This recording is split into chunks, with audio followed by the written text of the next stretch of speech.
2022 CR 3998, State of Texas versus Jacquelyn Wells. That party is announced for the record for the state. Lady Escobar for the state of Texas. Defense. Joseph Statson for Ms. Wells. And are you Ms. Wells? All right. And Mr. Statson, when were you appointed to represent Ms. Wells? I was appointed today. I explained that to my client that she had 10 days for me to prepare for any hearing. And we both agreed to waive that notice of appearance. Waive the 10 days notice. All right. Ms. Wells, do you wish to continue? All right. And you understand that your attorney does have 10 days to prepare? Yes, ma'am. All right. And knowing that you wish to continue with the motion to revoke? All right. You need to speak up.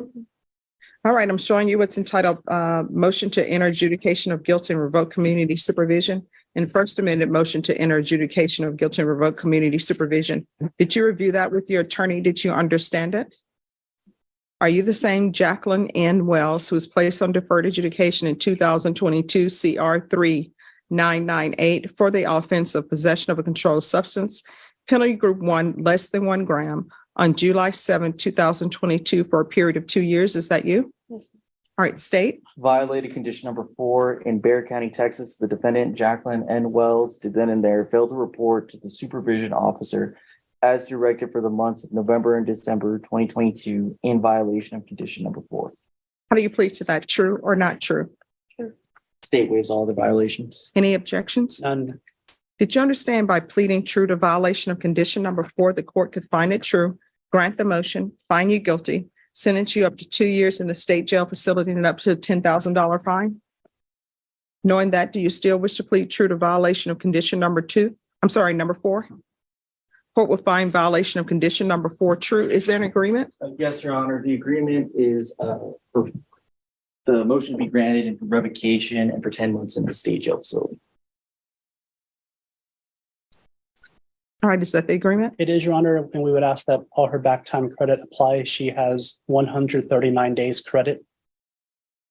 Okay. And then the state's also going to take into consideration NIMAG number 713316.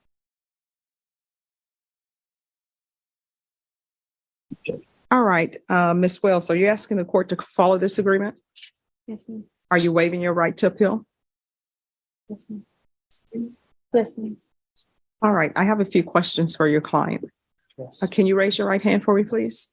Do you solemnly swear or affirm the testimony you give will be the truth and nothing but the truth, so help you God? All right, you can lower your hand. State your name for the record. Jacquelyn Wells. Yes. All right, Ms. Wells, where have you been? Have I been? I've been in Bexar County. No, I mean, you haven't been doing your probation. Why not? What's been Okay, going on? I know last time that I came, I was supposed to be going to stative. That's what you recommended. And whenever I was waiting for my treatment bed in jail, Bexar County, I wasn't aware that, I just got released without any paperwork. So I don't know. And so you got released and you're, oh, happy day, I'm released and I'm just going to live my life.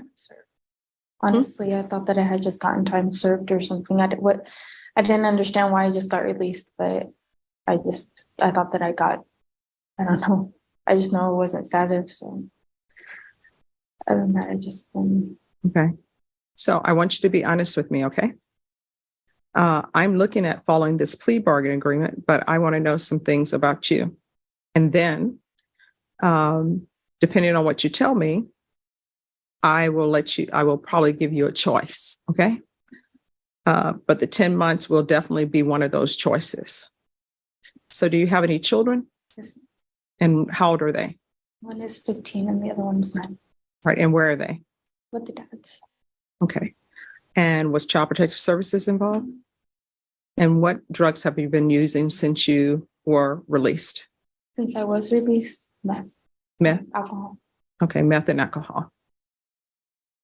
It appears to the court that you have a drug problem and you need to have that drug problem taken care of. Otherwise, you know what's going to end up happening?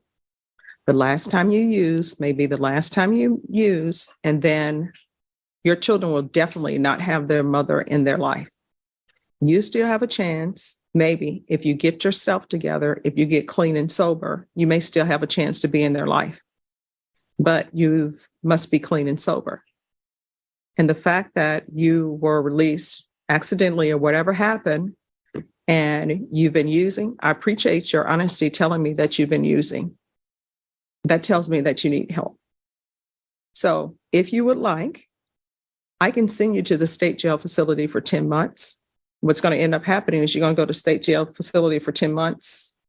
You'll do your time. You're counting off on the calendar and you are going to get back out and you will use again.